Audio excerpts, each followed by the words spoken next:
No, it's all your fault. Tuesday, January 20th, 2026, and I call this meeting of the Board of Education to order. Cindy, would you please lead us in a roll call vote? Armando, Here. Garrels, Here. Gonzalez Thomas, Present. Kilberg, Present. Meadows, Present. Sliger, Present. Swisicki. Present. We will now do the Pledge of Allegiance. I pledge allegiance to the flag of the United States of America and to the republic for which it stands, one nation, under God, indivisible, with liberty and justice for all.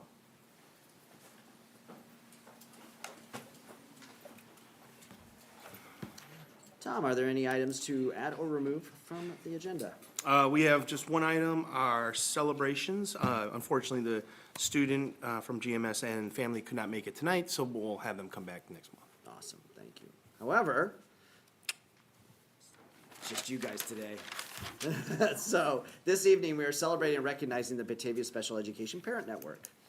We have Leanne Rodriguez and Nicole Smith here to tell us about the Batavia Special Education Parent Network Resource Fair. Yes, and other things. Welcome. Please Yes. tell us a little bit about it. I will, okay. Thank you for having us. I'm Leanne Rodriguez. I'm a speech pathologist at the Alice Gustafson Early Childhood, and this is Nicole Smith. She is a wonderful parent volunteer, co-chair, along with Ashley Murtaugh, who wasn't able to be with us here this evening. But also we have Carrie Rue, who's very supportive and a part of our bigger team. I mean, Holly is so great about helping us and promoting us. So there's many people help BSPN be successful. So I just wanted to let you know we just thank them greatly for that. But I've been the co-chair along with all of the wonderful volunteers that we have since it originated in 2012. It's just a network and a support for families so we can organize things that would bring them together, that they could network with each other, learn about resources from each other, maybe about how the district and what the district can provide, but also from each other about what the community can have to them at their access. And they teach us all the time about new things that are popping up. So at every event, we end up hearing about something new. Wouldn't you agree? Absolutely. Yeah, we end up learning about new things. So it's really kind of a great event, whether it is a parent education night, a social event, or the resource fair that we'll be talking about. At the start of the school year, we always kick it off by inviting families to our annual meet and greet of the BPS Special Education Director Team. With Mrs. Rue, Carrie Rue, but also all of the administrators we tend to do it at Pal Joey's because they're so gracious at having us there for that great event. It's a great way to kick off the school year. The families really enjoy coming and talking with us, but also talking with each other, so it's a very informal night. So we kick off that usually in September, so that was very successful this year. BSPN also hosts usually an annual parent education opportunity. We have one coming up in a couple weeks here at RJAC on the 29th. We'll be discussing the overview of the transition process. Both Brian Lindbergh, how do we say his name? Lindstrom. Brian Lindstrom will be here talking about our BS 101's process about the transition process, but also inviting one of the many agencies, but we're inviting the Parent Alliance Employment Project, PAEP, to come, and they'll talk about opportunities that they help families in terms of connecting with their older adult and having them, doing some job coaching and those types of services that they can offer. So it'll kind of be a nice event for families to see what opportunities might be beyond 101. So that's coming up. One of the other things we plan are some social events. We have one coming up on Thursday. We're going bowling at Funway. We did this last year. The families really appreciated us having events, but that siblings can come too. So they were really happy that they could bring their siblings, and we got to bowl and be together. And so we're offering that again this Thursday from 5:30 to 6:30. And Funway's been a wonderful partner. They've invited us to come and help us organize and have it be the best situation for our families in terms of us having our own lanes and those kinds of things. So that's been great. And then we also just did a sensory skate. This year, in working with Funway last spring on the bowling, they thought about maybe expanding an opportunity for families to do a sensory skate once a month on their own. So they are doing a sensory skate once a month. I think it's a Tuesday night, once a month. You could check with their website. But, so we partnered with them, and then we invited our families to come on a Tuesday night. And we had families there, and again, they were very appreciative. Siblings were there. They got to have the whole place to themselves, and it was great. So we hope to do more of that with Funway. But our biggest event is our annual Batavia Special Education Parent Network BSPN Resource Fair that we offer coming up in February. It is going to be February the 19th at the Batavia High School in the cafeteria. Yeah, from 6 to 7:30. You can tell my kids were here when it was a cafetorium back in the day. But since our first resource fair, we have really grown from 13 vendors to now over 55 plus. So we have really grown. Vendors reach out to us now, asking when we're having it. We have area districts and administrators, but also families that have heard of us offering this. So I think that information is getting out there, and people are wanting to come from all over the area. So it's free to our families, but also area surrounding districts and anyone that else would like to come and check it out. And really, the vendors offer some really great resources to families, and also like how to get access to them. Sometimes the families just don't know how to access what they need and how to go about doing that. So they take the time, the tables are filled with just a lot of talking and sharing. So it's a great evening. But we find that, from doing this year after year, I think our families do feel supported by each other, but also by the district, but also by the community. So we're happy to keep organizing that and having that for our families. So, anything else? We're always looking for more volunteers. We always are looking more volunteers. We are. We're a small little ship, but we keep going, right? But yeah, so that's going to be, again, February the 19th. So we hope if you can stop by, we really would appreciate that. We have a lot of volunteers also coming. We have BPAC coming to help families if they need some interpreting, and then we also have just a lot of faces you'll see from around the district popping in, so it's nice to see everyone supporting the BSPN, but also families that come that evening. So I think I've seen a lot of you come through too. And again, we just want to thank the district for supporting families in the Batavia Special Education Parent Network. We do have a website, so we encourage you to check out our website. Nicole Smith is great about updating the website with all the things that are coming up. We do have RSVP links on there for things we need RSVPs. And again, it's a rough number just to give Funway. It's a rough number just so we know how to set up a room. We will always take everyone. So if someone comes in late and says, can I come? We always, of course, have more space. But it does help us just to kind of know what we're planning for. And so the BPS Fair is also, like I said, open to everyone. So we want to see lots and lots of people, so please pass the word. So, yeah, so thank you. Amazing.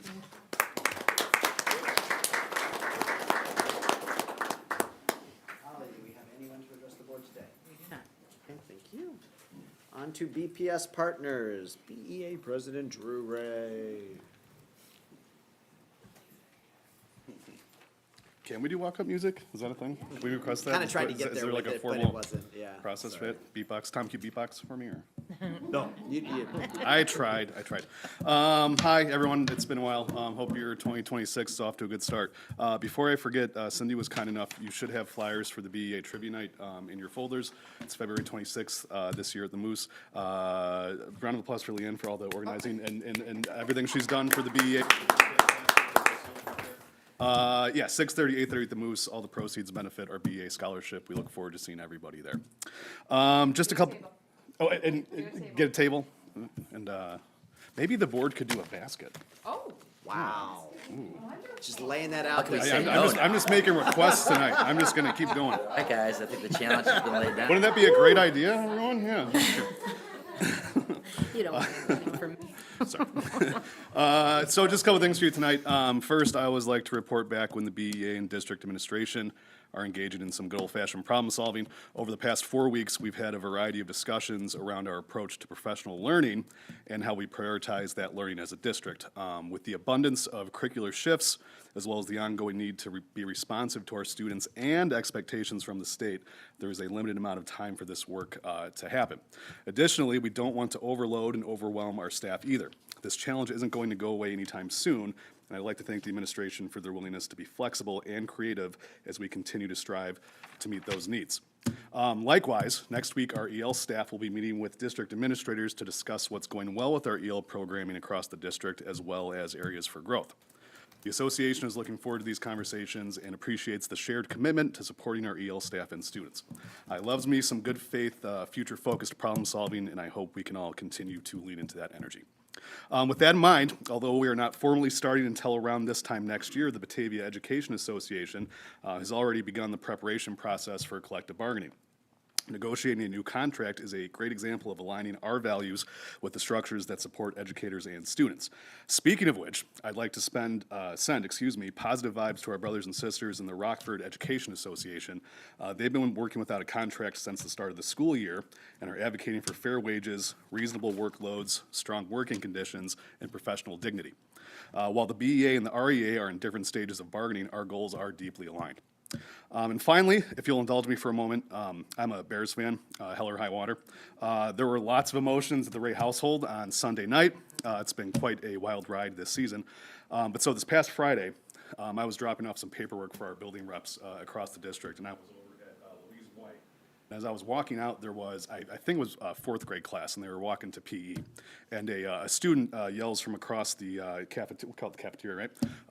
Not the cafetorium, right? Yells across the cafeteria, I like your shirt! And I was wearing my Caleb Williams number 18 jersey.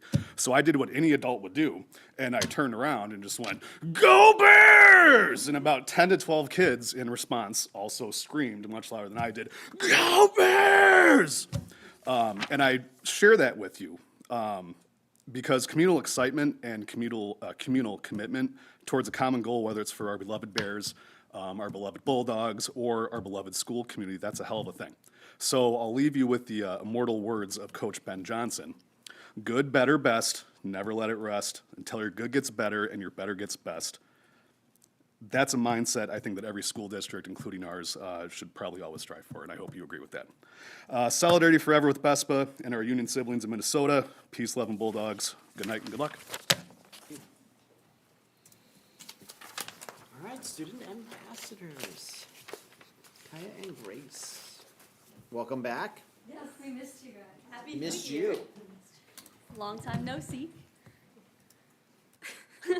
Okay, here's us. Our first thing for sports, we're also covering from back in December because it's been a second. We had finals. Mine went well. How'd your finals go? Great. So yeah, all things are good. Last semester of high school. That's crazy.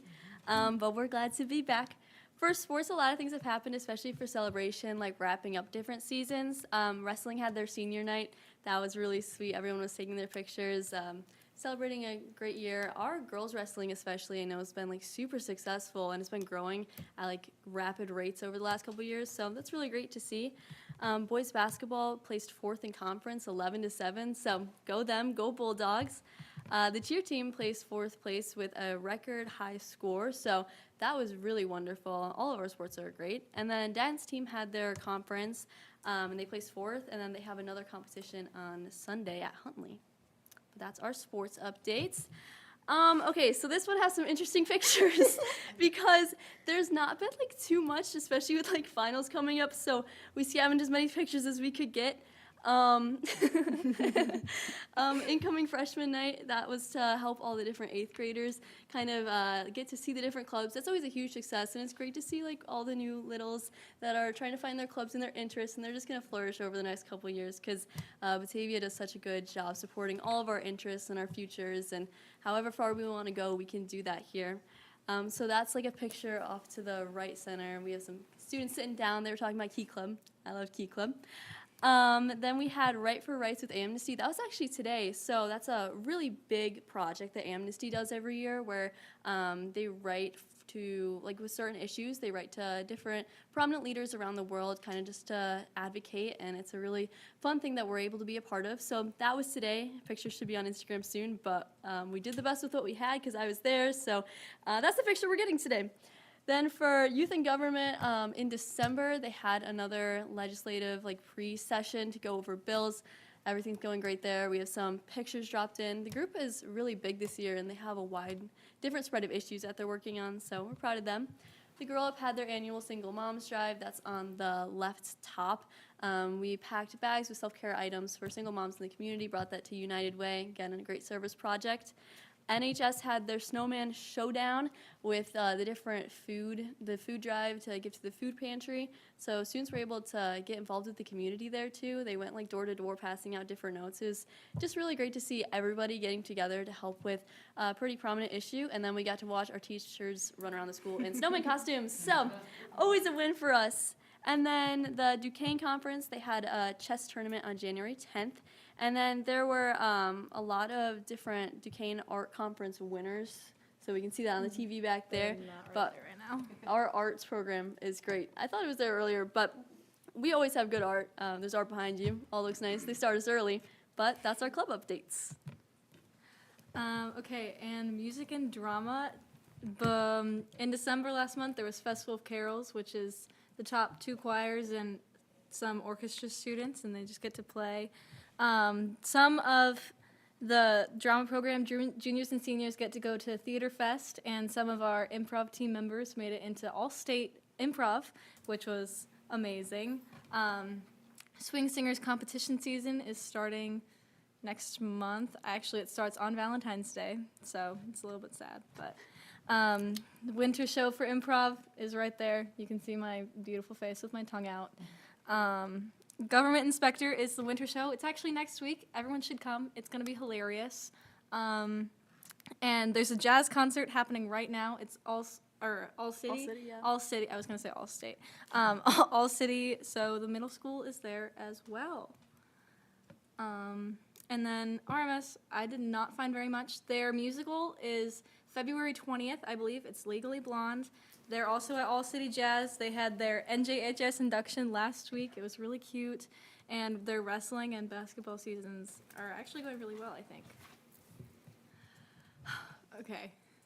So we did a new thing this month. We sent, actually, Dr. Smith sent out a form for us to the students and asked them, which one of your staff members would you like to shout out and, why, what do they teach, etc.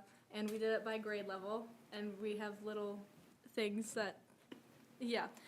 So for the freshmen said, Miss Castro is amazing, interactive with her classes, understands her students, very entertaining and fun to be around. Then for the sophomores, they had Mr. Kaufman. They said, Mr. Kaufman is a really funny teacher and is good at explaining concepts. I actually look forward to chemistry every day because he makes the class interesting. The juniors said, Miss Jersa makes the class so fun and creates an environment where writing was not just improved, but also enjoyed. And then the seniors said, Mr. Van Clay is always there for his students and stays positive even when times are hard. He makes class enjoyable and cultivates a positive environment every day. BVK has done a really great job of getting students excited about music and also done a great job with scheduling things to make all activities work out. He's an awesome teacher and all-around great guy who deserves recognition. You'll notice he has a nickname. It's BVK. It's because his name is Brian Van Clay. CO, Chris Owen. He's the other band teacher. Nice Everyone little loves him. nicknames. And then people from each grade level shouted out our nurse Rose. They said, Rose goes above and beyond because whenever I go to her office for anything, she remembers who I am. I went into the nurse's office last year during first semester, and I hadn't seen her since the previous school year, but she remembered who I was. I'm comfortable with her because of her character, and recently I've heard many peers talk about how sweet she is. She gives each student who comes into her office her full attention and treats them respectfully to try and help however she can. And we love her so much. She's so sweet. Actually, all these teachers are wonderful. I've had most of them, and I don't know, they make such a positive classroom environment that's exciting to go to class every day. So yeah, that's what we have for that. And then just looking ahead at the weather app, it's going to be really, really chilly on Friday. And I know Yeah, I know we brought it up Slipping this last in. year. Just wanted to bring that conversation to light again with the snow days. Wanted to put it out there. I know there's been some discussion back and forth between staff and students about it being cold. Just wanted to put that in the air. We're the voice of the high school students, and they're saying it's going to be cold. So just wanted to put that out there. Yeah, that's it. Yeah, thank you. Thank you.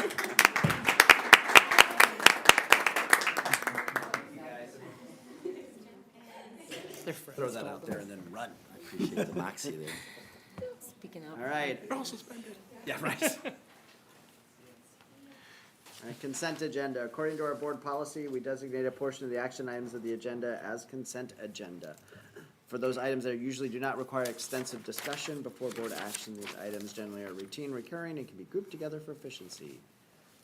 Brad, it's you today. Yeah, so stand in here.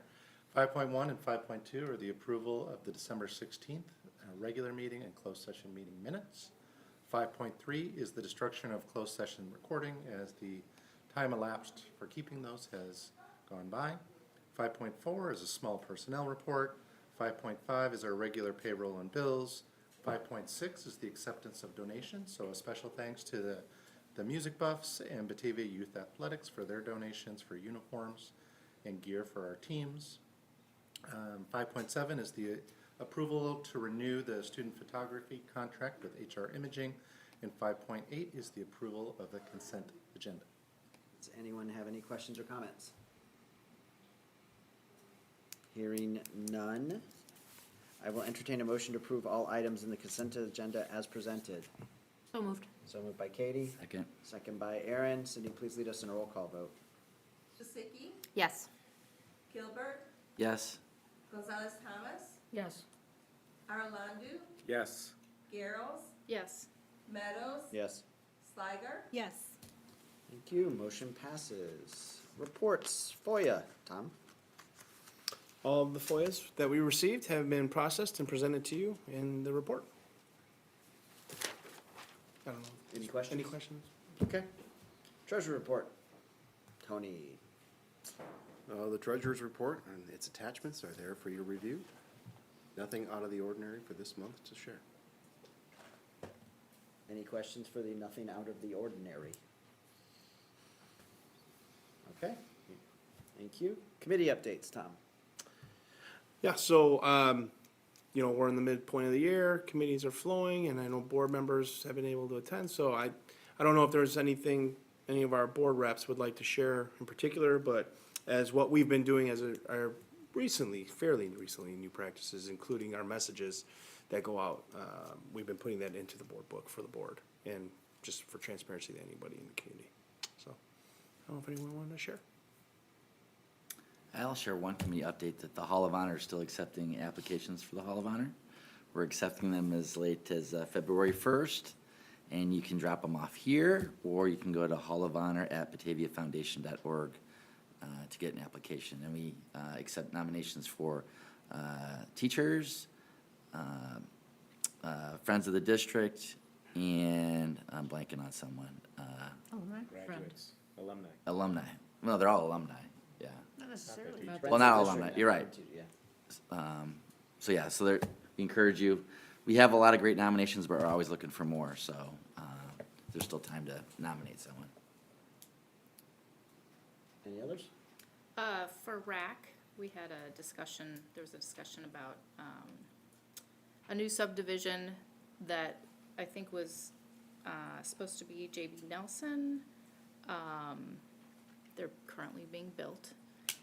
And because J.B. Nelson is the one elementary school that's kind of close to being full, a decision was made that we should change that to Hooverwood. It's within a mile and a half of Hooverwood, so that would make it walkable for any students that end up living in those homes. Okay. All right, any others? Okay, thank you. All right, item 6.4, advanced placement and dual credit. Brad? Yep, I'm going to invite Dr. Joanne Smith and Mr. Bob Dietz up to the podium. They're going to take it from here and give the board an update on our advanced placement and our dual credit programs. a little deeper dive than we've done before on this. Hi, everyone. So one thing we always want to bring to the forefront is our post-secondary opportunities that we provide for our students. And a couple of them are advanced placement and dual credit. We have quite a few, but we wanted to give you some more information about AP and dual credit. So I'm going to hand it over to Bob for the AP part. Sure, nothing out of the ordinary. We're done. Nice. Nicely done. All right, Best presentation ever. there we go. I tried. All right, so let's talk about one of the ways that our high school students can take college level courses at the high school. Advanced Placement, or AP, is a program through the College Board. It's their curriculum, it's their courses taught by our teachers. So obviously, it is a college level course. So there are some differences between the regular courses at the high school. The pacing may be a little quicker, the students may go more in depth into the content. There's a greater workload for these students. So it is, they will spend a semester in a AP course, and they will be exposed to the rigor of a college course. And then at the end of the semester, or at the end of May, they will take the AP exam and hopefully, through their scores, earn college credit. And we'll talk a little bit about that later. We're really proud of, we have over 20 AP courses at the high school. We have 19 AP teachers in the high school, so we're really proud about that. You will see some of them are in bold, and that just means that they are not only AP courses, but they're also dual credit, and we'll hear a little bit more about dual credit later. So here's the overall 5-year data, and I guess, 2025 rocked it. In 5 years, in every single category, it went up. We have more AP students taking classes. We have them taking more exams. We have more AP students receiving a 3 or plus, and we'll talk about that in a second, a score of 3 or more. And then this is a shocking one. We wanted to go back in the archives. I don't know if this is the highest it's ever been, but 85% of the overall students taking the AP test scored a 3 or higher. And the 3 or higher is kind of the sweet point. In Illinois, if students receive a 3 or higher, they automatically get the credits at a public university or community college. It differs from state to state and university to university, but 3 is the sweet spot for our students attending schools in Illinois. This is just a fancier, prettier, colorful version of what I just said. You can see the upward trend of those students receiving scores of 3 or better. There was a slight dip in 23. Not sure what happened there, but again, that 85% is a pretty huge number for us. This is a table of the number of students that broken down by race, ethnicity, and grade level who took the AP exams. And now I know when you start adding numbers and percentages, it can get kind of confusing, so I'm going to do my best. I'm not a math major like Dr. Smith, but sometimes it is better to look at the numbers, the raw data, to kind of look at some trends and some gaps where you may be. So you can see on the left-hand side, that's the category of the ethnicity, followed by the 4 grade levels, how many students from that group took those courses or took that exam. And the second to last column is the total students that were in that category. And so you can see that 22 Asian students took that AP exam out of the 442 or whatever it was. That 5% is out of that number, the total number of test takers in for the test that in May. Obviously, 12 Black or African American students took it. They represented 2.7 out of those 442 students. The far column is the percentage of the total population of the high school. So Black or African Americans make up 4.2% of the total population of the high school. So what we want to kind of look at, and what this kind of does for us, we look at the numbers and we try to make those percentages to be as close to possible as you can. Of course, we want every student to take every AP class that they can, but realistically, that's every student has a different goal after high school and has a different path, and so AP tests or AP courses may not be part of their future goals. So we would like that, but that's not. It won't be possible. But what we can do is we look at the percentages. We want to make sure that, say, for the Hispanic or Latino group, they make up 14.7% of the student population, but for the test takers, they only made up 8.1%. So that gap's the biggest right there. I think it's 6.6. So that is probably an area of growth where we have to look at too. So that's why you kind of have to look at the numbers sometimes to kind of look deeper into the data. If you were you saw any social media, you know that cohort, the students that just graduated, the 2025 graduates, they were on the AP School Honor Roll, and it had the silver designation. 50% of those students who just graduated took at least one AP exam in the 4 years that they were there at the high school. 39% of those students received a 3 or higher on the AP test, and 12%, and I don't even know if this is a high number, but 12% took 5 or more in the 4 years. So that's great. So, I mean, that's just kudos to, the hard work of our students, our AP teachers, and preparing them for that test and allowing them to earn that credit, because that does save time and money for when they go to college. So those are all good things. And then lastly, just the key takeaways. Again, even though we have seen a decrease in enrollment over time, our numbers have increased with the enrollment in the AP courses, how many tests they're taking, and the number of students that are earning college credit. Obviously, that 85, we still keep talking about that, but that is great news. And then, always room for improvement and looking at things to make things better. We do have to look at working on closing that gap of our Hispanic students and allowing them opportunities to get into those AP classes and take the test. Because we know once you're in the class, they're successful in the class, and then they're successful on the test. So that just benefits them, for their future goals and plans. That's it. Hey, Bob. Hey, you're gonna cold call me? Yeah, Okay, I we're love gonna it. do a little cold call. Yeah. So if you sign up for an AP class at Batavia High School, are you required to take the AP test? You do not have to take the AP Okay. test. So some schools do that where if you sign up for an AP class, you have to take the test, so you're like automatically enrolled. Batavia's chosen not to do that because there's data that shows just getting kids to experience an AP class has a tremendous impact on their academic rigor and their ability to handle post-secondary work. The test is kind of that bonus piece, right? So we try and encourage students to take that test, to show what they know, to go after that 3 or higher, but we don't require them to do that. So you will see our total enrollment, our total test takers are very different numbers, because some kids, they're like, I'm gonna take this class, but I have no interest in that, or they know where they're going to school, and they know that they won't take that. That happens quite a lot. So they don't take that test. So we have a different system.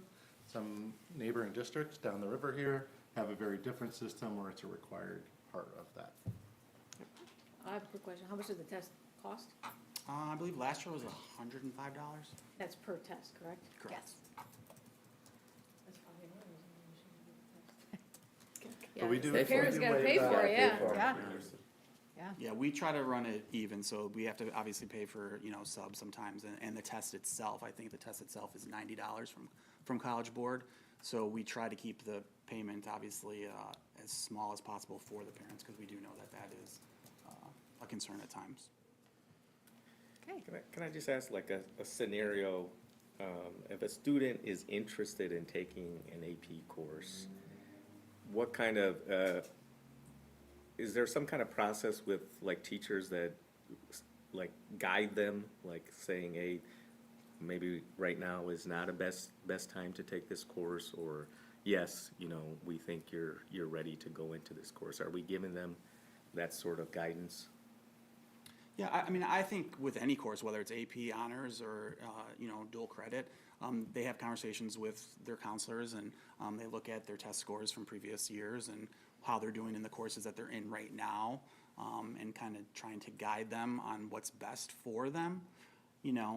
My feeling is if a student wants to challenge themselves and take an AP course and be exposed to that rigor, that, I think the safety of being in the high school instead of experiencing that when you get to U of I or wherever you're at in college, I think that's a benefit to us, because we can kind of rein them in and help them a little bit more than, say, a college professor could. Those conversations are happening regardless if it's an AP class or not. That guidance. I think our teachers do a nice job of encouraging students, if they see someone who has done a really nice job in a class and they think they should challenge themselves more, whatever that path might be, our teachers do a really nice job of promoting them, telling them, you should take this class, you know, it's, sometimes they're a little bit hesitant because they hear that word AP or honors and they're a little scared, but the teachers do a nice job of saying, no, you can handle this, I know you can do it. And that usually is one of the best ways to get kids to take a tougher class. I'm gonna jump on just while we're talking about AP, because you're gonna talk about dual credit. I am. Okay, so on the AP, one thing I'd like to point out is a bit of a commendation, and I will never say a word bad about the block schedule, so do not read this as that, but there is a little bit of a challenge with the AP, with the scores that you guys are getting, that is good, that there's a lot of classes that you might be doing in this fall, that exam isn't Yeah. for 3 months after the last of that class. So there are, like, my boys elected not to take the exam a couple times because there was that lag and they weren't doing a similar kind of class to kind of keep refreshed on it, so, you know. Yeah, at one point, we did do a study of students in first semester classes versus second semester classes and their AP scores, and there was no difference. It's amazing, because I even on mean, the you second think- semester, it you're not all just- the way through yeah. the class yet. Right, it's just You know, which is logical that, yeah. amazing. Yeah. Yeah, and we try to combat that by running AP review sessions for students that may have taken the course first semester during second semester, so they can kind of get like a refresher with that. And I'm only laughing today because my son told me it's his first day taking, because he's doing a music minor, his first day of music theory, Oh, and I was like, ta-da! coulda, shoulda, woulda. Can I ask a question about the slide that has the percentage by race? I was a little confused by this, so I reached out to Tom, and I think with the explanation, it makes more sense. But I was looking at it as, well, could you not take the number of, as an example, Hispanic students that took the test divided by the total number of Hispanic students in high school to get a percentage, and then compare those percentages, which Tom pointed out, like, well, this is looking more at who took the test. I think both could get at different information though, and I'm wondering if we have information about, so this is specifically who took the test. Do we have information about who took the class by race?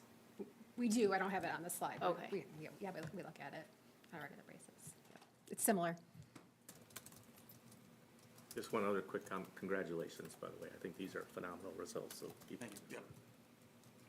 So the honor roll recognition that the College Board gives high schools incorporates, Kristen, I think to your point, when they look at who are being enrolled into these classes, it also takes a scan of what our students' demographic breakdowns look like in the building.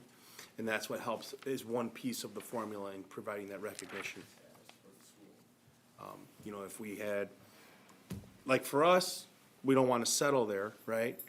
As Drew said, good, better, best. Good, better, best, right? That's what we're aiming for, is to continue to build on those numbers. But for us, that I think is also a marker, though, that our building has done a really good job of trying to promote that program and make that program feel for all students that, hey, this is something you might potentially be able to take and challenge yourself, but be successful at the same time, right? So it's good. Yeah, and I believe if we operate under where we are forcing them to take the AP exam, obviously that 50% or whatever it was would go up, and could land you in the gold category, because it's the who takes the exam, what they score, and how many throughout their 4 years. That could land you up, but it's just a different philosophy at different schools. Can I ask a question? If someone took the class and then they had a financial hardship and had a hard time paying for the exam, I'm assuming there's resources Yes. for them? We've never turned anybody down.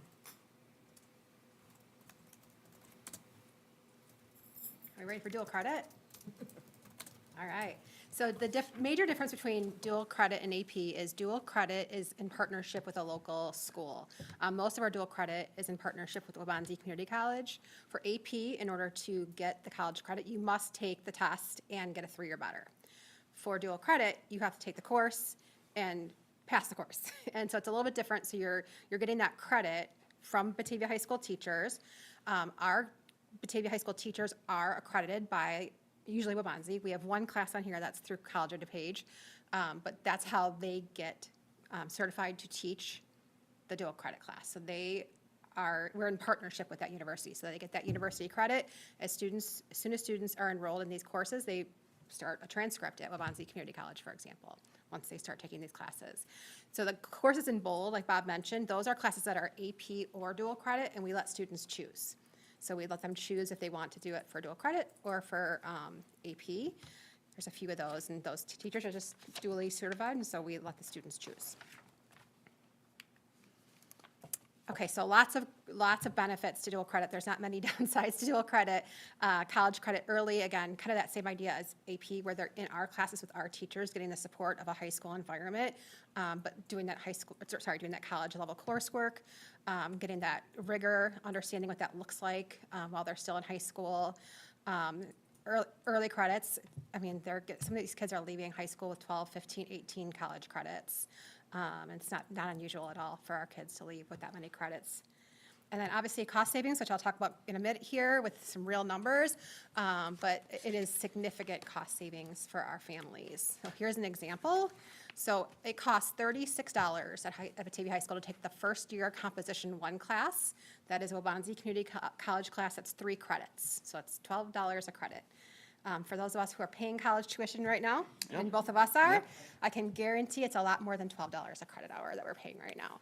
And those are just some examples with Waubonsee, Northern, and Bradley, and kind of the cost comparisons for dual credit versus taking it there. So our total enrollment, this slide is a little deceiving. I want to explain that, but we did have a dip in total enrollment, so I want to let you guys know why that is. So first of all, just our student body has decreased over the last 3 or 4 years.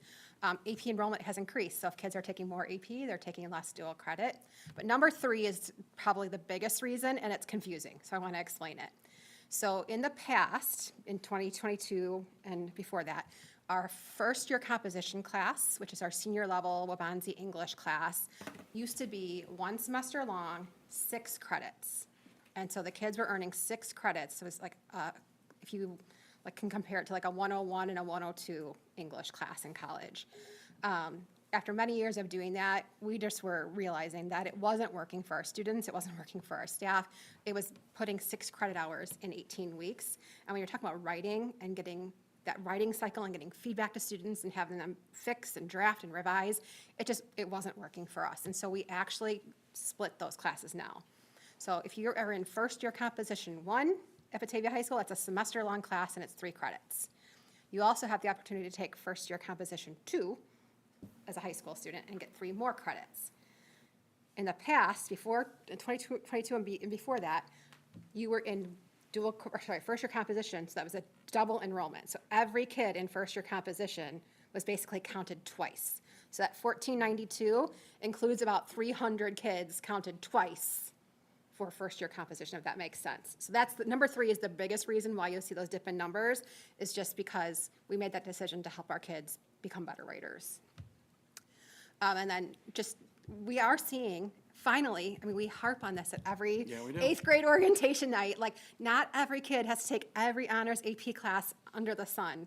And we are starting to see families and kids make some choices in balance, which is wonderful. We're starting to see some kids say, you know what, I don't need to take every class that's a weighted grade at the high school or a dual credit class at the high school because I want to be a competitive swimmer. You know, there's like other priorities, and it's nice to see that there are starting to find that balance a bit more.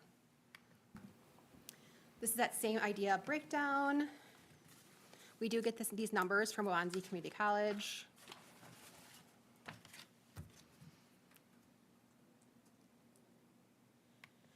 And then our takeaways. So one gap we talked about quite a bit, and I talked about this with you guys at our school improvement planning, was our low-income students and the disparities we see there. Dual credit is one area where we're showing major improvements in closing that gap. And so for our low-income students, we are seeing an improvement and an increase in the number of them taking dual credit classes. Our African-American students have doubled in dual credit, which matches the district demographic.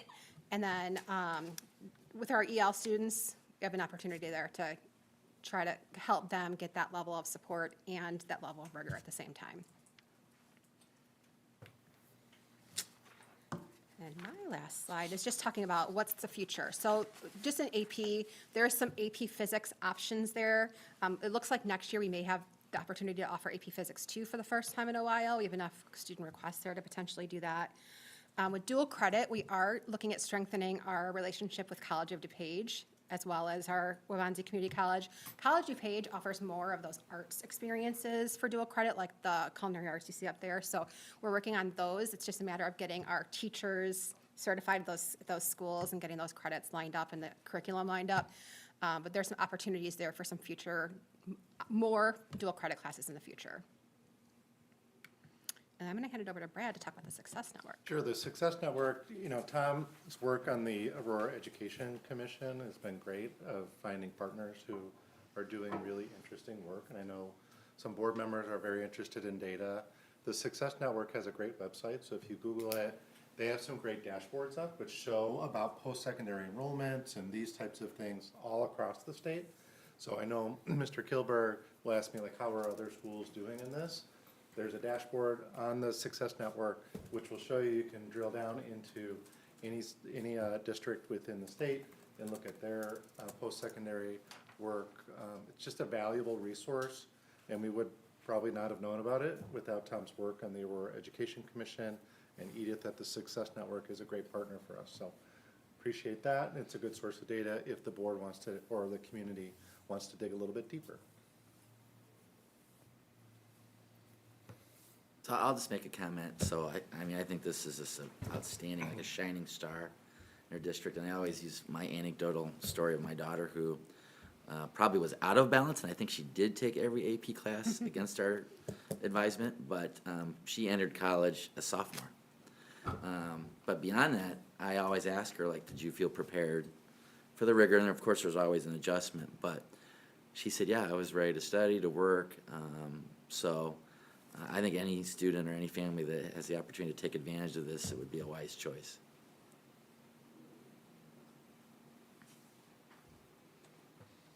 Any other questions? A quick shout out to Brian Gamlin and Randy Catero, who handle all of our dual credit numbers, enrollments, transcripts, you name it. So quick shout out to them because it's a big job with that many enrollments every year. Yeah, so I think just to wrap it up, first of all, thank you for the presentation. I thought this was a great kind of unveiling of some numbers, and just hasn't been done in a long time. Brad and I had talked about this a couple of months ago, and Brad had shared that this was not a presentation that's been done for the board in many years. And so we thought, like, hey, let's bring this to you. This is I think when we talk about return on investment, back to the community and to the taxpayers, I think one of the things that we can highlight and put on a marquee is that your property tax dollars that go to the school district, you literally have the opportunity to recover those funds if your child is thinking about going to college or community college or even certification programs, because we offer that through the Fox Valley Career Center as well. And so there's abundance of opportunities for anybody to really find a path, that whether it's a traditional path or a non-traditional path. One of the things that I'm really proud of about our particular dual credit program, speaking as a parent with a child in a different school district in high school now age, and we're talking about her sophomore year schedule. Don't talk about balance, but I'm comparing, and it's just amazing to me how much there is here, and wanting to figure out ways to support that. But across the state, every community is striving to kind of, if they're not at where we're at, they want to get to where we're at. And if you're in a position where we're at, you want to keep expanding that, right? And so that our kids truly are the ones that are driving their own path and driving their own future. So really good opportunities here. Kudos to our teachers, to our support staff, and to our administration for the programming. We have an AP teacher in the audience. Yeah. He's over there. Great job. Thank Great you. job. All right, on to action items. Action item 7.1, adopt or amend board policy. Second reading, Tom. The board has had a chance to review these. I know Raquel and Aaron also covered these last time we discussed these policies. I don't know if there's any questions or if we're ready to move forward. All right. No questions. I will entertain a motion or to adopt or amend the board policy revisions as presented. So moved. Motion by Aaron, Second. second by, was that Raquel? Thank you, Raquel. Cindy, please lead us in a roll call vote. Sliger, Yes. Swasicki, Yes. Meadows, Yes. Arlandu, Yes. Garrels, Yes. Kilberg, Yes. Gonzalez Thomas, Yes. All right, thank you. Motion passes. Item 7.2, approval of contract employees through Blazer Works. Yes, so we are currently in a master contract agreement with BlazerWorks. They've been supplying us with hard-to-fill positions that are, especially the ones that are immediate and in terms of necessity to fill a certain FTE that are open, supporting usually in some of our specialized programs. This would be a similar case. However, this is for a certified position that we've had posted to try and bring in support for one of our programs. And we have not had luck in securing a candidate at this point. Part of that reason could be due to the fact it's a mid-year hire, and it's hard to find certified staff at this point of the school year. You know, we typically find ourselves in a better place once we hit the spring hiring season and look for next year's, employment. So, so that's why that's here in front of you.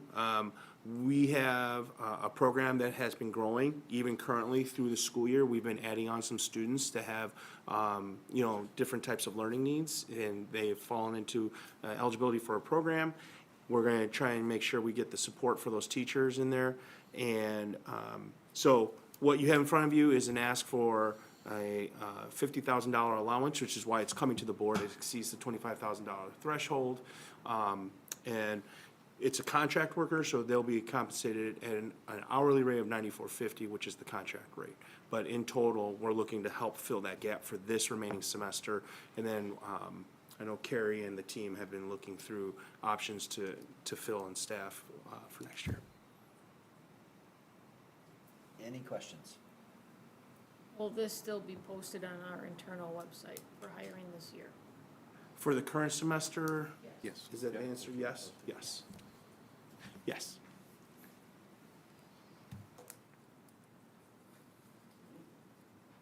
If there are no other questions, I will entertain a motion to approve a contract special education teacher at Hooverwood School. The contract teacher will work from January 28th till May 20th at a cost of approximately $50,000. Motion by? I'll move. Motion by Katie, Second. second by Aaron Kilberg. Cindy, please lead us in a roll call vote. Arlandu, Yes. Garrels, Yes. Gonzalez Thomas, Yes. Kilberg, Yes. Meadows, Yes. Swasicki, Yes. Sliger, Yes. Motion passes. Thank you very much. Item 7.3, approve renewal of paper cut maintenance and support contract. Dave. All right, so those of you that don't know what PaperCut is, PaperCut is a software solution we use on all of our copy machines that basically lets you walk up, scan your badge, lets you print. It also lets students print with their Chromebooks. We've also added some mobile functionality for some folks as well, so it basically handles all of our printing. I would usually come here annually to renew this solution. I was able to work a deal this year to save a little money to do a 5-year agreement this time. So this locks in a 5-year price point, no increases for those 5 years, and saves us a little money in the process. So, any questions on that one? Just a point of clarification, the total amount over the entire 5 years is $24,990. Correct. Yep. Per year. Correct. Yep, we save about $1,000 a year going to the 5-year plan, so. Any questions on the exciting world of copiers and Right. accounting? All right, You can I will entertain a motion to approve the renewal of the paper cut maintenance and support agreement for a 5-year term in the total amount of $24,990. So moved by Danielle, Second. second by Raquel. Cindy, please lead us in a roll call vote. Swasicki, Yes. Sliger, Yes. Meadows, Yes. Kilberg, Yes. Gonzalez Thomas, Yes. Garrels, Yes. Arlandu, Yes. Motion passes. Thank you very much.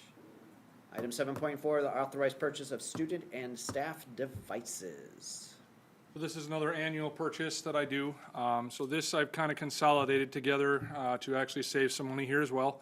So those of you that don't know, all of our Chromebooks have a 4-year cycle. So every year when I come here, I'm building 1st, 5th, and 9th grade purchases for that. Generally, our Chromebooks, as far as like keeping up with the trends in the classrooms and things, we try to keep that 4-year cycle just because everything's evolving in speed and usage and everything and abuse on the devices. We have to do maintenance on these things to keep them up to date. We do trickle some of this stuff back into spare pools as we roll out after year 5. We pull them back as spares and then we recycle the older spares just because they're usually 6 years or more older based on usage. And they're usually pretty beat by then. So that's the Chromebook cycle. For staff, we also have laptops for them. We do that on a 3-year cycle just because of some of the demands for the classrooms that they have for projection and all these other things that they're doing on every day. We try to keep these things current for that reason as well. The computer labs at the high school as well, those actually have like specialized software, naming like Adobe products or AutoCAD products, things like that, require a lot of performance and things like that. Or specific use case like special monitors in the photo and graphics labs, and we try to maintain those just to keep up with those software updates that come out for those products to make it more real world scenario type stuff, and they're very demanding. So I keep those on that 3-year cycle as well and recycle the rest after that as well. So this basically, this year is the high school, so there's 3 computer labs in this attachment here. You can see we're doing the photo, the graphics lab, and then the video lab is the most demanding. Obviously the most pricey machines we have. Doing a lot of that 4K video editing takes some pretty serious performance. So in total, I didn't write that down, I'm sorry. This is included in the tech budget. I budget for this every year. I try to put a little extra in there because especially this year now they're cranking memory prices up because of AI, so I'm battling that. One of the reasons I consolidated is to get this done quicker to try to avoid some of those increases. We're trying to also avoid any emergency purchases if we have a lab that has something that breaks or something fails. Warranties and things like that come into play, so these also have 3-year warranties on top of this, so it's covering us for these 3 years every time I pull a cycle through. I also throw this through competitive processes on the back end with some of my vendors I use. I always try to hold everyone accountable for their price, and I've tried many different brands, and HP generally pulls through for us every time. So management-wise for my team, it's also a little less, involvement as far as managing these devices. HP has some nice tools for my team to keep these things current and maintaining all these hardware chips inside of these devices. So overall, it's the best choice for us to use. Let's see here. Total device counts for student Chromebooks is about 1,300, staff laptops about 200, lab desktops about 90. So in total, that's like 1,590 devices. Grand total of $898,900 for that, and that will put us on cycle for 3 years for the staff and labs and 4 for the Chromebooks. Any questions? Did I cover all of that? Yeah, thank Okay. you. Appreciate it. All right. Anyone else have any questions? All right. I will entertain a motion to authorize the purchase of student and staff computing devices for the 2026-27 school year from Xerox in an amount not to exceed $898,900 as a part of the district's scheduled device replacement cycle. So moved. So moved by Rob, second by Me, Raquel, second. Raquel. Cindy, please lead us in a roll call vote.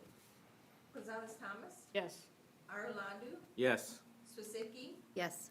Garros, Yes. Sliger, Yes. Meadows, Yes. Kilbert, Yes. Motion passes. All right, item 7.5, Mark. Award bids for JB Nelson and Alice Gustafson flooring project. Good evening. You have seen this before. I brought this up last year. That was the board meeting. We had to reject all bids. Did a little more, I would say, research in flooring, specifically in the gyms. So the next two, so this one and 7.6 go together, but they have to be voted on separately. So what we did is we looked specifically at the gym flooring and used a specific product that really in the end is gonna be better for really everybody, adults and students. It's more, right now it's VCT, so it's just a standard floor tile that you see all over. Not the best to put into gyms, but it's the most economical. VCT is really the cheapest product to use, and it's used majority all over the place.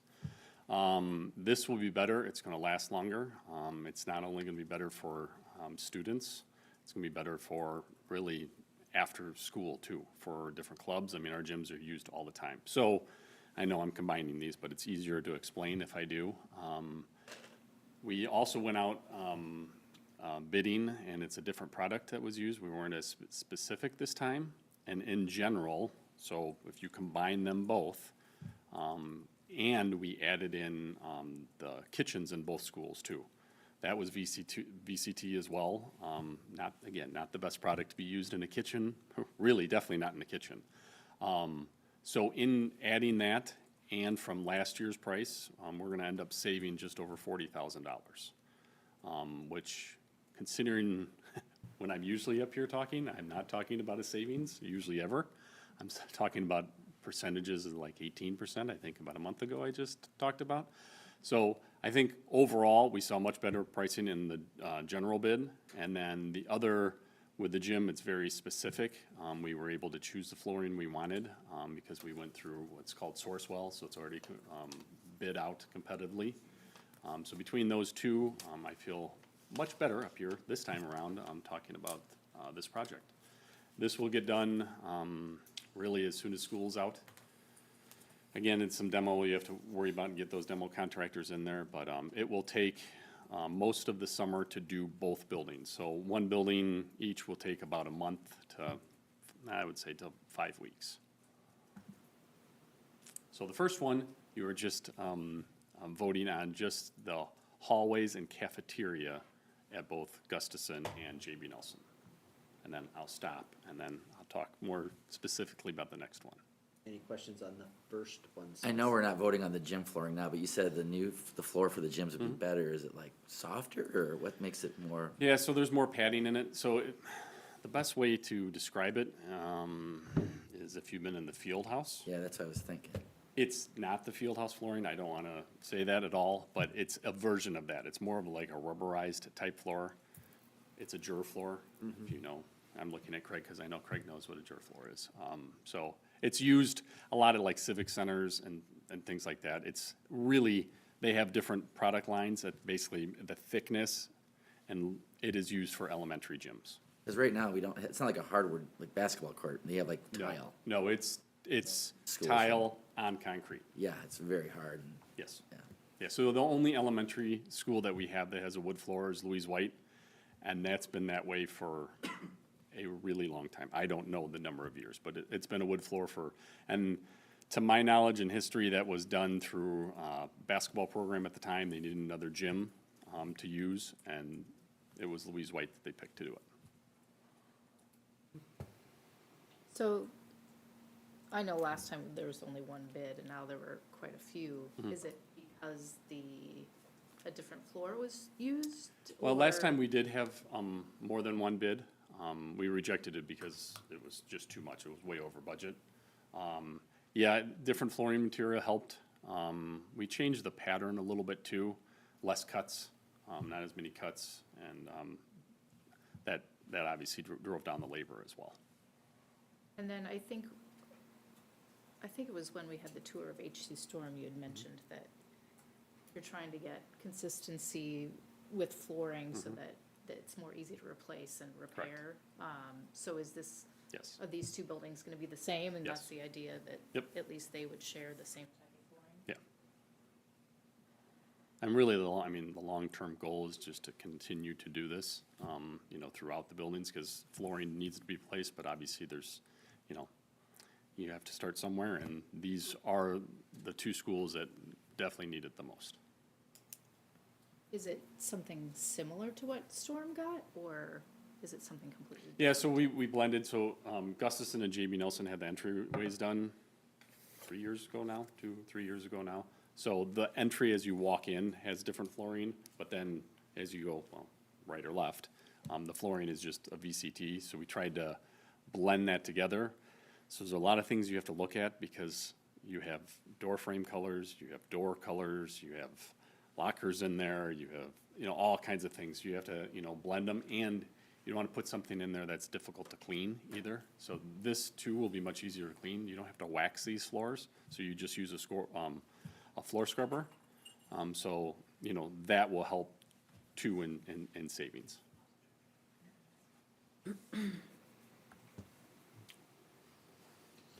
All right, on item 7.5, I will entertain a motion to award the bids for the J.B. Nelson and Al Gustafson flooring project as presented. So moved. Motion by Katie. Second by Danielle. Thank you. Cindy, please lead us in a roll call vote. Arlandu, Yes. Garros, Yes. Gonzalez Thomas, Yes. Kilburg, Yes. Swisicki, Yes. Sliger, Yes. Meadows, Yes. All right, motion passes. Item 7.6, approval of gym flooring purchase and installation. Mark, anything else to add? Unless you have any other questions about that, like I said, I kind of blended these two together because it's easiest to explain. All right, hearing none, I will entertain a motion to approve the purchase and installation of gym floors at Alice Gustafson and JB, is that at both schools still? Yes. Okay, I want to make sure I was reading it. At Alice Gustafson and JB Nelson schools as presented. So moved. So moved by Raquel, second by, Second. was that Rob? Yes, okay. Cindy, please lead us in a roll call vote. Swisicki, Yes. Sliger, Yes. Arlandu, Yes. Garros, Yes. Kilburg, Yes. Meadows, Yes. Gonzalez Thomas, Yes. Thank you. Motion passes. Item 7.7, adopt resolution of intent to implement full-day kindergarten. Tony. Thank you. As the board, I'm sure, is aware, we've been talking about it for several years, about the implementation of full-day kindergarten. And we are choosing to implement a year earlier than is required. So that would be in the next school year, we would choose to implement. We would otherwise have to implement the following school year. So this has been a key assumption in all of our financial forecasts for the last at least 2, probably 3 years as to what this would cost. One of the requirements of that is that we're asking you to approve tonight is a resolution that you would adopt, that we could then send to the State Board of Education, that they will then count our kindergartners in the evidence-based funding formula as being 1.0 or full-time students. Because right now, even though we offer essentially a form of a full-day program, they're only reportable to the state as 0.5 FTE. They're for learning under our kindergarten program as a half-day. And because there's a timing element to this, EBF is a myriad of variables that the state has to compute, and every school district is relative to the next. And so they have to have all the data into that formula on the front end so that when they compute what schools receive in terms of funding, that you can't change the variables on the other end. It literally changes the amounts. And so they need to know this ahead of time. And so that's why we're asking you for this now. We have to submit this no later than March 1st, and this is our intent. If we decide that we're not, it's not binding, it's simply intent, but we could back out of this technically. It's not a requirement, but for the state to compute this the right way, they need to know that the board is intending to do this. And the course was like, how much more money are we going to get? The reality is, unfortunately, given where we are in the funding formula, nothing. This does help them compute it accurately, but we do not expect that we'll receive any more money. Because as you are aware, our enrollment has been declining for several years. We're in that 4th tier. We're guaranteed the money we received in the prior year. However, even though we'll be reporting more students attending, because they'll be, instead of being counted as 0.5 as 1.0, it's not going to be enough to get over that threshold. Not likely to. Any questions? Any questions? Okay. I will entertain a motion to adopt a resolution of intent to implement full-day kindergarten beginning in the 2026-2027 school years and authorize the superintendent or designee to report this intent to ISBE for evidence-based funding calculation purposes. So moved. So moved by Raquel, second by?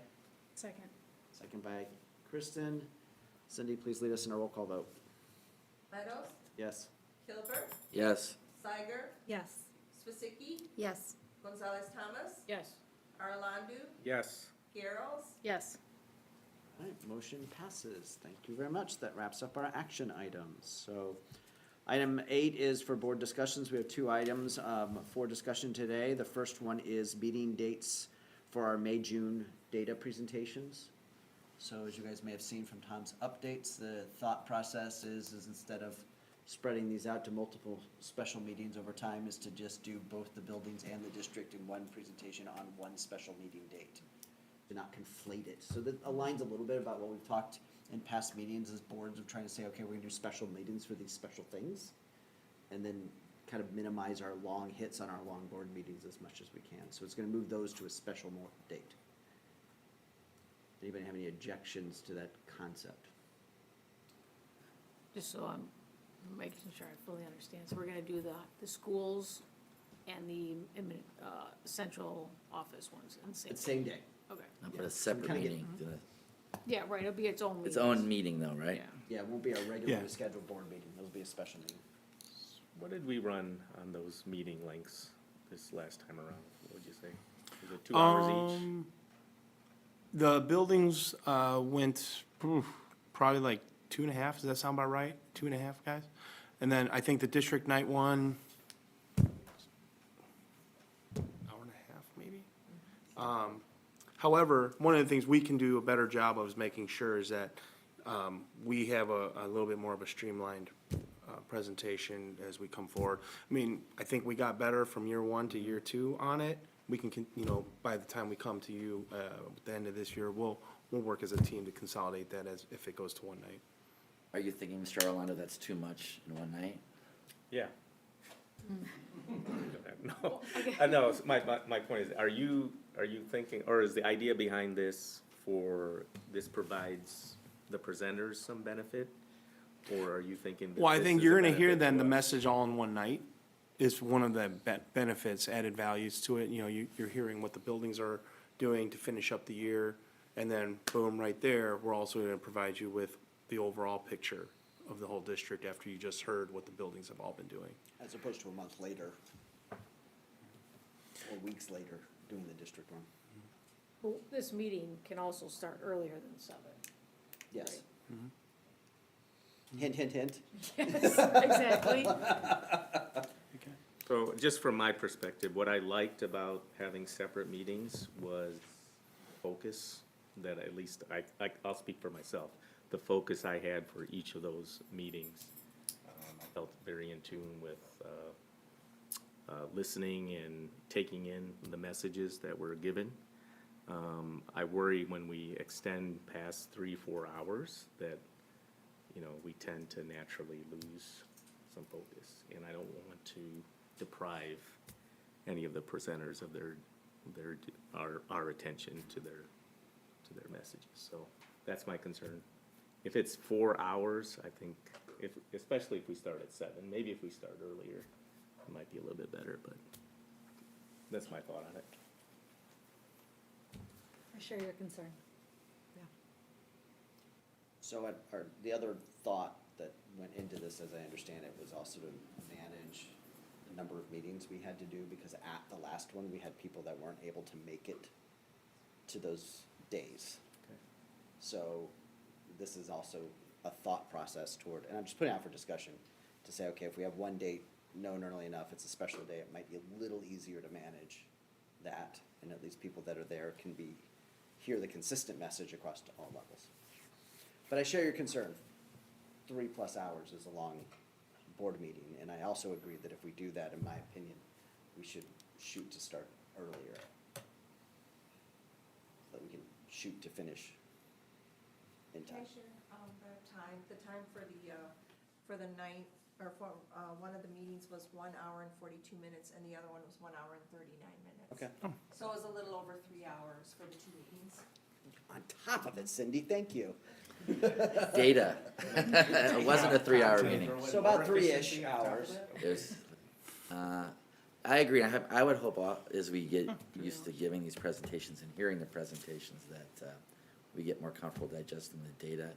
I agree, if we do this and it's like a 5-hour meeting or 4-hour meeting, then we should probably look at breaking them up again. But I think I'd be willing to give it a shot to see if we start like at 6 to try to do it in one night, see how it goes. Yeah, I have a question too, I don't remember, did we get the administration one prior to the meeting? Do we know, Like if the the note, like the presentations? presentation. Yeah. Yes. Did, Yeah. we didn't get the school ones. No, because the timing with the schools is as, it's too on top of when the data is kind of coming to us, you know, through the winter assessments. And if you think about coming to the turn of the end of the year, the data windows are gonna be closing, and then they have to turn around immediately and start working with their teams to build out that presentation. So that board book date is already pretty tight for our principals, given that they're also closing out the buildings for the year, with their SLTs. So that's a challenge, but if we do it in June, they're all gone for the year as well. So that's why it's a tricky, you know, I mean, situation. my question would be, I think the last day of school is the 20th. That's a lot to put on them to finish out the year and then turn around like less than a week later and do that presentation. I mean, no, they're not waiting to the last minute to put it together, but you're confident that that's not a burden on the buildings? Yeah, I think we can get it done on the 26th or 28th.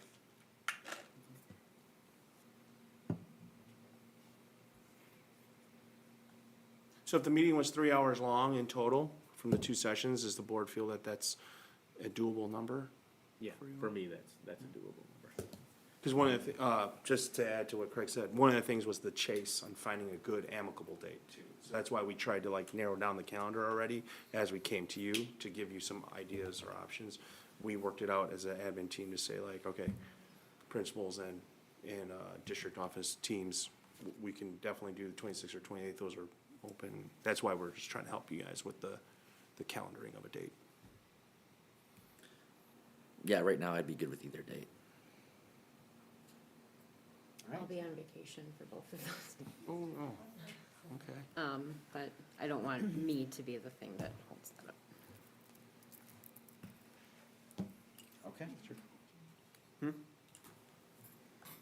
All right, anything on that one? It's, Excuse me, Mr. President, can I just mention, I just had one administrator come back and say that if we could do it the 26th, for him it'd be better, but I didn't get anything back from anybody else. that So was that was concerning, kind of okay. Yeah. All right, so as we circulate dates, I mean, we don't have to tell them we're available today. So we can, Cindy or Tom will get an email out to just kind of say, okay, just to lock in and make sure everybody's good. So, okay, that work? So we are gonna use one of those 2 dates then? Yeah, and one of those 2 dates, and if we can make it work for the 26th, that would, just to try to make it so that we can cover an administrator challenge. They get Katie an electronic copy. Yes. Definitely. I'll read it in Greece. That's a little rubbing it in, but it's just, it's okay. I don't believe you. I don't believe you. I know. Yeah. All right, item 8.2 is a continued or followed up discussion on personal electronic devices. So since the last meeting, Tom shared some survey data that was not quite ready yet for any of the presentations. So that was shared amongst us, and the question before us is one, you know, as the board responsibility is to kind of administer the policies. Is there anything that we feel needs to be referred to the policy committee for further consideration? Or if there's any specific kind of opinions or thoughts that need to be shared to Tom in regards to, you know, next steps, if any exist? I appreciated the feedback from the BEA and to hear from the teachers. I had kind of gone into this thinking, you know, we have a policy, first impression, it seems to be working, but then that kind of made me think that there's maybe some work to be done there. And I know there's a bill, again, making it through Illinois it's not gonna go away of, banning cell phones. So I was just Googling and I came across, Barrington, I think it's Barrington School District, yeah. So they have the same board policy that we do. But they have a web page with detailed explanation of how that policy is handled at the elementary school level, the middle school level, the high school level, including, expectations and how they're different at each level. I think they break it down, like, the middle school, they have opportunity to use personal devices at lunchtime sometimes. So they break it down for each level. There's detailed corrective actions listed if kids are caught using their device when they're not supposed to. Frequently asked questions, like if a parent is wondering, well, what if I need to contact my student during school hours? What if I need to contact them after school hours? So there's this very detailed website, which I found really helpful. But like I said, their policy is the same as ours, so there's definitely some procedures that I know that we don't decide on, but I was impressed with how thorough their website was.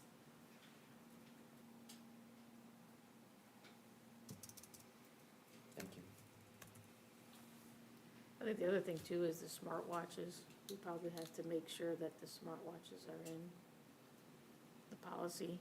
But yeah, the language is just personal electronic devices, so it by default gets included, but You think it maybe should be a more clear. explicit? Well, it could say electronic devices and then in parentheses, cell phones, smartwatches, iPads, if they can bring iPads, but something like tablets.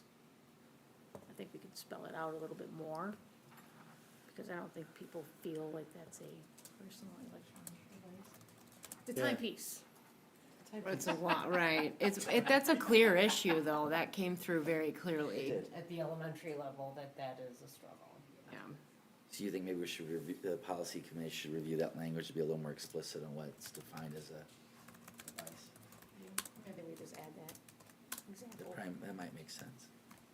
Yeah, I would just encourage to review it so you don't make it over constrained, like say, specifically, like, for example, maybe is the right language, right?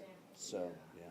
Have to run it by the lawyers, but you could probably add some language in there that's a little more clear. You'll be smart glasses. Right, that'll be the next thing. It's already here. Get video messaging between you and your parents. So I guess what I would say with the board, like the policy committee, to review that policy again, that language, to see if we could be a little more explicit, of course, consulting with our lawyers so we're not too narrow that we exclude something we can't foresee, new technology or something coming. I don't feel like our policy is what is the issue. I think it's more the enforcement of it at each level. I read a lot of teachers saying like, this is a problem, and I don't know how to solve it. I guess I just always come to, there is no data that suggests that cell phones are good for kids, period, but during the school day. And there's lots of data that suggests that they're not. So I would be of a mind to go more toward like a ban at the high school, the same as we have at the middle school, but I don't know what the consensus would be on that. To me, it looks like more of a procedure thing than a policy thing, but that's just me. Do you think we're having a problem at the middle school too? No, I think the middle school doesn't have a problem because they're not allowed and it's real clear and they've worked that out. To me, I think that shows like a success story and then we see a struggle where we don't have that in place. I think the issue is where the middle school is they have lockers, whereas the high school, the lockers are really optional. They just carry everything in there. Nobody uses a locker. Yeah, you don't use a locker. And I think that's the problem. Like it's, cause middle school, you just put it in your locker. You don't see it. Whereas the high school, it's like, no one uses the lockers, so where are they gonna keep it? Yeah. In their car. And then at the middle school, I think, not positive, they can maybe use it at lunchtime. So, I think they said this is the I don't first year think they they can. can, They- no. This is the first like year that this year, like, nobody can anymore. They phased it in, if I remember correctly. There's a VIP day on Friday, so if you're a Can, like, VIP. earn, Yeah, Oh. earn use of your cell phone for lunch on Friday. That's what Wow. How do you become a That's VIP? that's an interesting carrot I there. think Get the the dopamine hit. Yeah, right. good behavior during the week, that table gets to be VIP. It's amazing. Anyway, okay. It's like what we did with Nintendo, right? Back in the day. Yeah.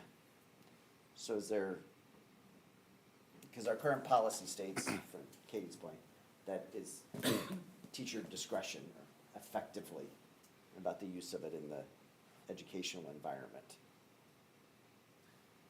Like, for me, it's the high school where it's the issue, and I guess it is enforcement. I mean, has there been discussion at like the DCC about discussions about how we can get more consistent in implementation?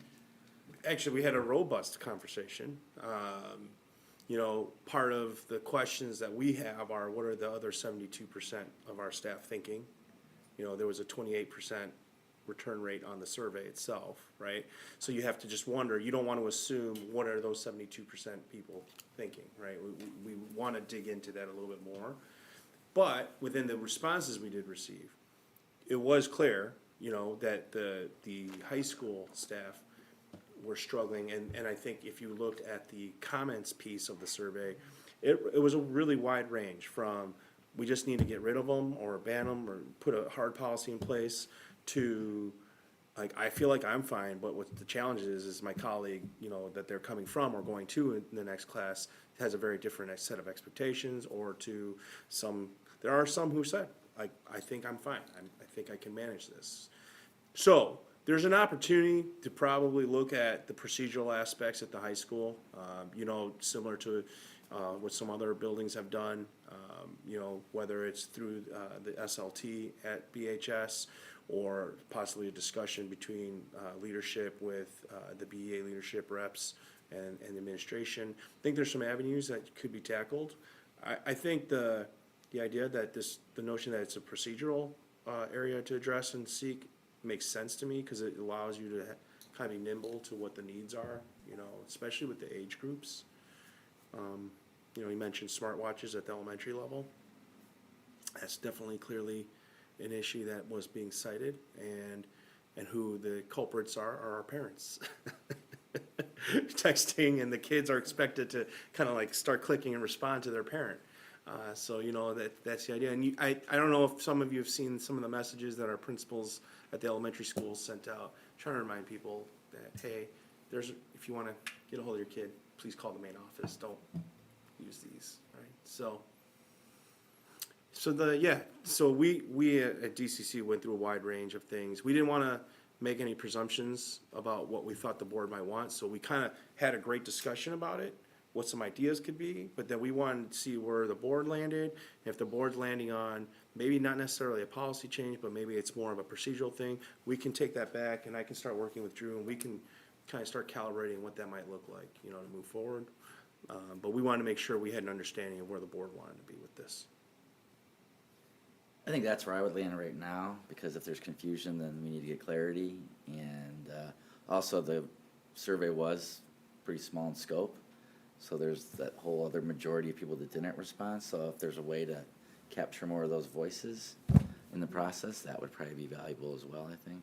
It was a short turnaround time, so Yeah. that's not a bad turnout I didn't for think so a either. short turnaround time, but you are getting limited. I would understand how a ban is really hard, and it's gonna be a lot of work, it's gonna take us time. If we could have the procedural route looked at and worked on, you know, I would love to do that before considering that sort of policy change, personally. I'm not against it whatsoever, because like Katie said, there's so much data out there that really supports kids not thriving during school days with their phones. We have Chromebooks, we have other technology available. But if you are confident that it's something that maybe procedurally we can take care of, that's great, and like to what Kristen was speaking to, and I've mentioned before, the educational piece to the parents. You know, my son goes to Storm, Mr. Milka's done a wonderful job at kind of reminders, but I think like something like that, where it's, this is what happens, here are the expectations. I think procedurally, that also kind of puts you all in a place of, we have to have across the board, same thing happening, so you're not having some staff member say, this works, this doesn't work, this is what's happening.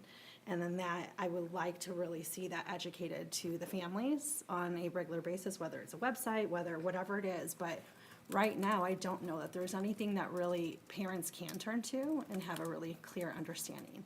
And especially when you have kids in different levels. So, yeah, I'm kind of there too. And if you're looking, you're gonna go see a cell phone policy that says, no, they're not allowed. So then I think that's confusing. Right. For a parent to say like, well, then why is my kid telling me that they've got their phone all day? Or I know they have it, they're texting me, or why, you know. Our policy says no. And I wonder for staff, if it would be easier for a staff member who does not want it to be able to implement things, knowing that it's been educated and Yeah. knowing that they can say, hey, no, parent, this is per what we have going in place, this is what we are doing, I don't allow them, and here's why this happened. It wouldn't be perfect, but I'm just saying there's at least some sort of communication. And to that's know my- that there's corrective action in place, Yeah. like, this is, so they can have a conversation with their kids if they are able to say, if you get caught, this is what happens, if you get caught again, then we move on to this, you know, through the steps of what the consequences are. Right. So I think for me, like personally, in lieu of a policy change, something is not working, right? It's not working. So if we're not looking to make a policy change, which I understand, then that would be my hope personally. So I'm okay with not making any change beyond like this, the smartwatch, kind of maybe that verbiage You being think a that'd be little. a good idea? I think so, but it's really not gonna make a huge impact if we're not spelling things out and making some procedural changes, but I think it would help. And that might be something to push out for the elementary schools too, just to specifically say, like, we are dealing with some confusion around smartwatches, and just to be clear. Like I said, I only have that experience. Yeah. He's done an amazing job after that, just really clear, like, hey, I'm gonna That's remind considered you, a device, and, yeah, okay. And kind of like citing the policy, which was great. That's my feedback. So what I'm hearing is, one, that the board sees that there seems to be, particularly at the high school level, some concern about implementation and procedures, and then that we feel that a good effort and time for Tom and respective parties would be to evaluate and investigate that more.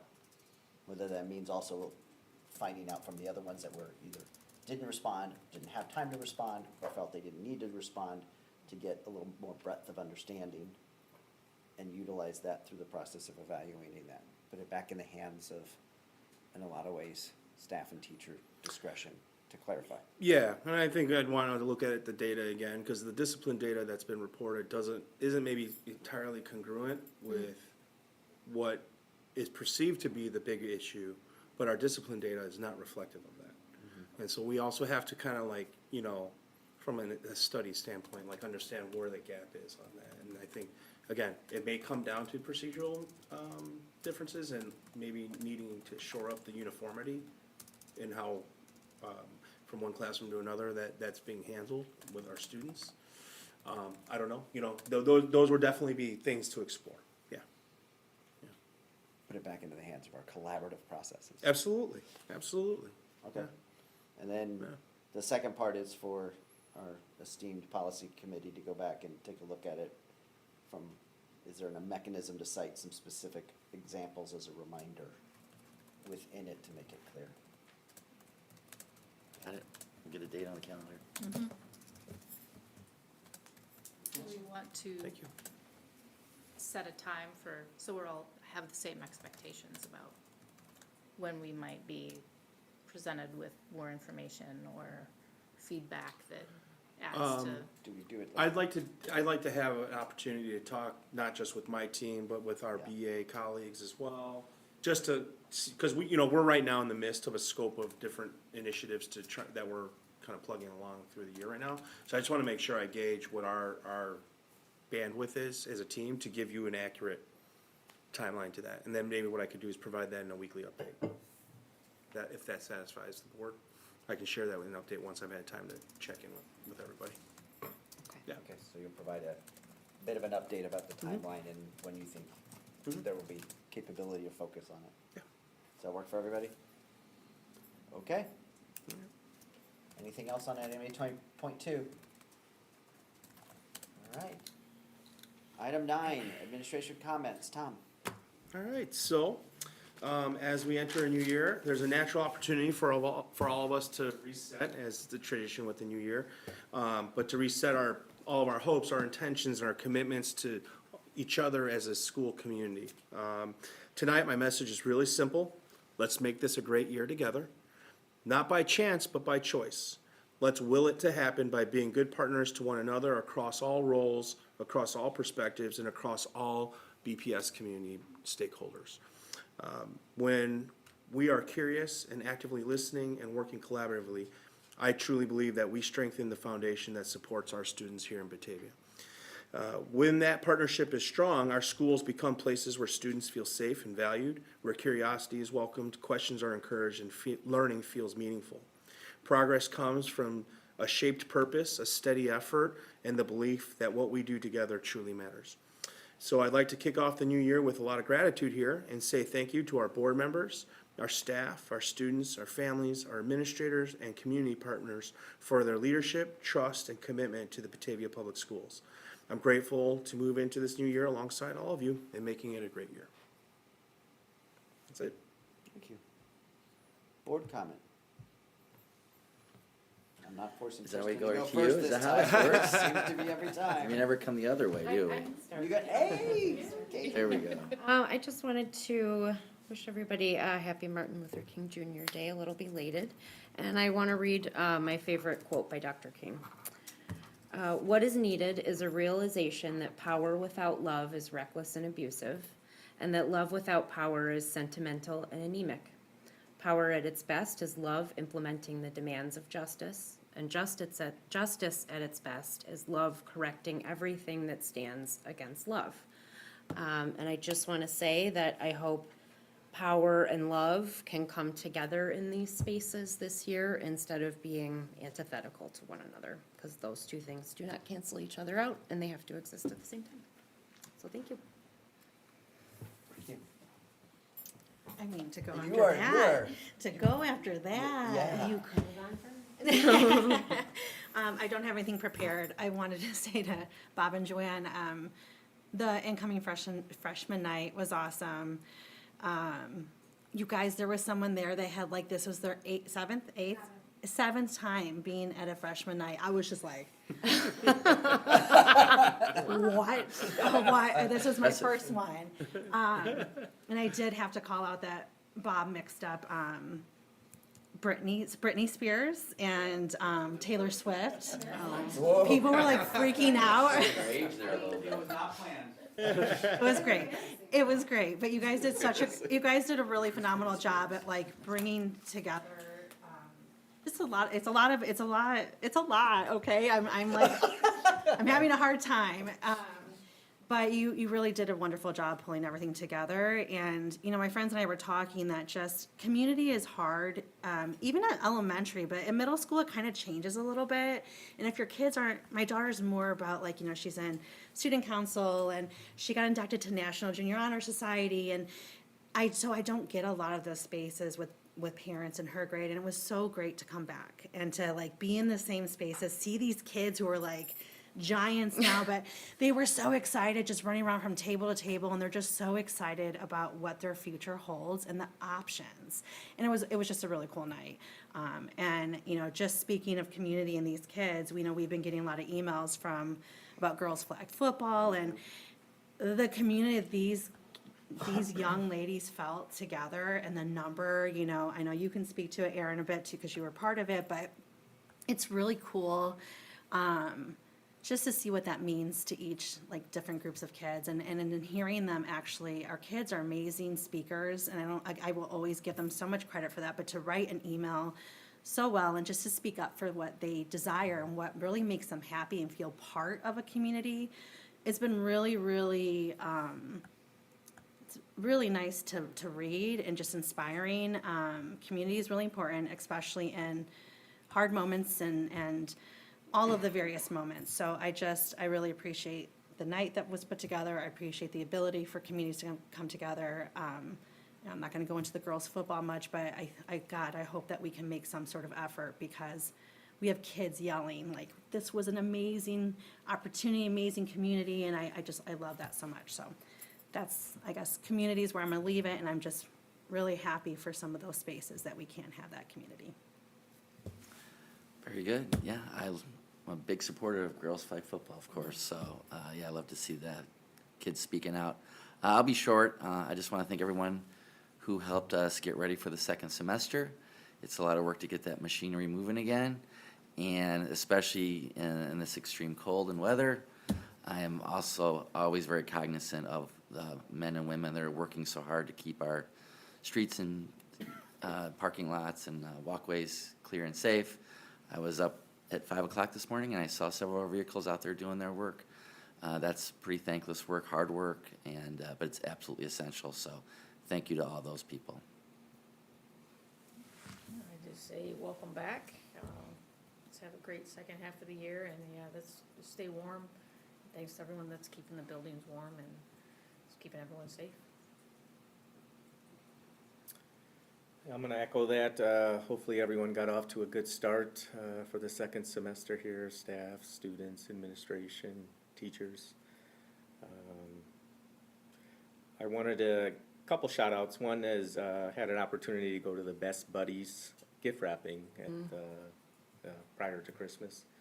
And, you know, it was just a great event, and they saved me a lot of time, so I appreciate it. If you haven't, You had an alternative if you haven't motive, didn't taken you? advantage of it, I highly recommend next year that you consider it. 'Cause,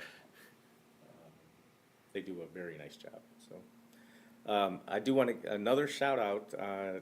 I'm pretty excited about the AP and dual credit message that you, Mr. Dietz and Ms. Smith gave this evening. You can't underestimate that financial impact that she shared with us is really big for a lot of kids. So it really does make a difference. So I'm glad we're seeing a rise in the students taking advantage of that program.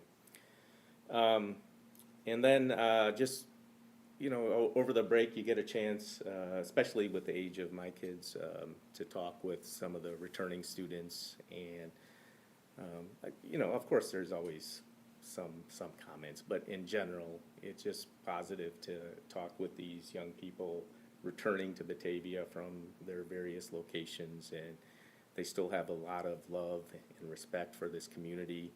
They have a lot of love and respect for the education that they received here, and I forgot where it was mentioned, was you know, benefited. They definitely recognize the benefit that growing up here in Batavia gave them as they moved on to their, as they're going through their next stage in their life. So it was positive to hear that message. I have a little show and tell. I went to the Best Buddies concert in December. So this was their program. So there's the program on the inside, and then they drew the outside, which is very sweet. It was honestly one of the highlights of the holiday for me. It was heartwarming and just really lovely. So if you ever get the opportunity, I know it's during the day, so it's harder for some people to make it, but it was really wonderful. I also went to the ECC open house, so that was nice. I got to take a look at those spaces. They had one of the classrooms open, and I'm hoping to go to the BSPN open house. So I just want to appreciate everyone that comes and, you know, shares with us what's happening in the school district and all the schools. So thank you. All right, my only comments are thank you for everybody that's been kind of writing the emails on what's important to them, in particular, as was mentioned before, the students. I really appreciate that as well. And then for the time and deliberation that this board goes through and everything that they do, on a slightly anecdotal, I find it fun, like, my son was one of those, both of them were that had the kind of, went in as credits, so I got the same conversation with my son in like his junior, like his sophomore year, was like, I'm a junior now, right, same kind of thing. Then the university went, yeah, you're matriculated, bing, added extra charges on top of everything, because he's now in his degree program, so. I mean, I'll say it, all right, one last comment, but I will say, like, my daughter now is enjoying her college experience so much, she's sort of like, oh geez, I'm gonna be done in a year and a half. You better slow down a little bit here, so, you know, she's almost exploring ways where she could have that fourth year, so. Yeah, no, yeah. That will be a conversation. Neither of mine managed to get out early. Yes. And my oldest one is graduating in June. Law school, so it's been a long time, you know. So thank you to everybody for all the time and effort it takes to pull these presentations together, to not only educate us, but anybody that happens to be watching or listening or anything else. And then, you know, the only other thing I would say is, and it kind of hit me a little bit when one of our student ambassadors mentioned it's like their last semester, and to hold your little ones close while you have them while you can. And for them to enjoy, but not forget that they're still in school for the next 3 months. So, thank you, everybody, for the time. That concludes our regular meeting. We will be coming back, but we have no other action items at the end of this. So, we're going to be adjourning to a closed session. So, I will, the board is going to go into closed session. We'll not have any action items. As I said before, you are welcome to stay if you like. But if you do decide to leave, we want to thank you for coming out this evening. The time is 8:46, and I will entertain a motion to move to a closed session as allowed under the Open Meetings Act for the purposes of exceptions 5 ILCS 120/2C5 and 1. So moved by Raquel, second by Katie. Cindy, please lead us in a roll call vote. Arlazu, Yes. Murals, Yes. Gonzalez Thomas, Yes. Swisicki, Yes. Sliger, Yes. Meadows, Yes. Gilbert, Yes. All right, thank you. All right, thanks, folks. Yeah, let's head in there.